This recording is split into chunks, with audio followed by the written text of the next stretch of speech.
ତେବେ ବିମାନ ବନ୍ଦରରେ ନିଜ ପ୍ରଶଂସକକୁ ଧକ୍କା ହୋଇ ଟ୍ରୋଲ୍ ହେଲେ ଆନିମଲ୍ର ଷ୍ଟାର ବବି ଦେଓଲ।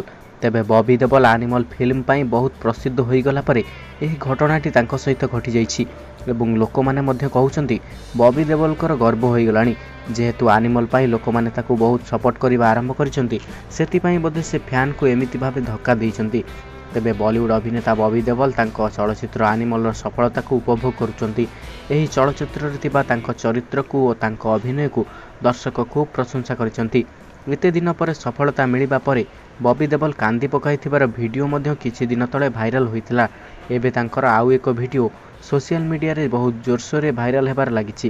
ଭିଡ଼ିଓରେ ସେ ଜଣେ ପ୍ରଶଂସକକୁ ଧକ୍କା ଦେଇ ଆଗକୁ ବଢ଼ୁଥିବାର ଲୋକେ ଦେଖି ତାଙ୍କୁ ଟ୍ରୋଲ୍ କରୁଛନ୍ତି। ତେବେ ସୂଚନା ମୁତାବକ ଦିଲ୍ଲୀ ବିମାନ ବନ୍ଦରରୁ ବବି ଦେଓଲଙ୍କର ଏକ ଭିଡ଼ିଓ ସାମ୍ନାକୁ ଆସୁଛି, ଯେଉଁଥିରେ ଅଭିନେତା ତରବର ହୋଇ ବିମାନ ବନ୍ଦରର ଭିତରକୁ ଯାଉଥିବାର ଦୃଶ୍ୟ ନଜର ଆସିଛନ୍ତି। ଏହି ସମୟରେ ଜଣେ ପ୍ରଶଂସକ ତାଙ୍କ ନିକଟକୁ ଆସିବାରୁ ବବି ଦେଓଲ ତାଙ୍କୁ ଠେଲି ଦେଇ ଆଗକୁ ପଳାଉଛନ୍ତି।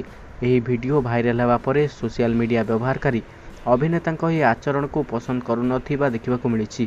ଏହି ଭିଡ଼ିଓ ପାଇଁ ବବି ଦେଓଲଙ୍କୁ ବହୁତ ଟ୍ରୋଲ୍ର ସାମ୍ନା କରିବାକୁ ପଡ଼ିଛି। ତେବେ ଏତେ ବର୍ଷ ପରେ ସଫଳତା ମିଳିବାରୁ ବବି ଦେଓଲଙ୍କ ଗର୍ବ ବଢ଼ିଯାଇଛି ବୋଲି ଜଣେ ବ୍ୟବହାରକାରୀ ଲେଖିଥିବା ବେଳେ ଅନ୍ୟ ଜଣେ ଲେଖିଛନ୍ତି 2 ମିନିଟ୍ ପାଇଁ ନଜର ଆସି ଏତେ ଗର୍ବ କ'ଣ ପାଇଁ? ତେବେ ବବି ଦେଓଲଙ୍କ କ୍ୟାରିୟର ପୂର୍ବରୁ ସେତେ ଭଲ ନଥିଲା।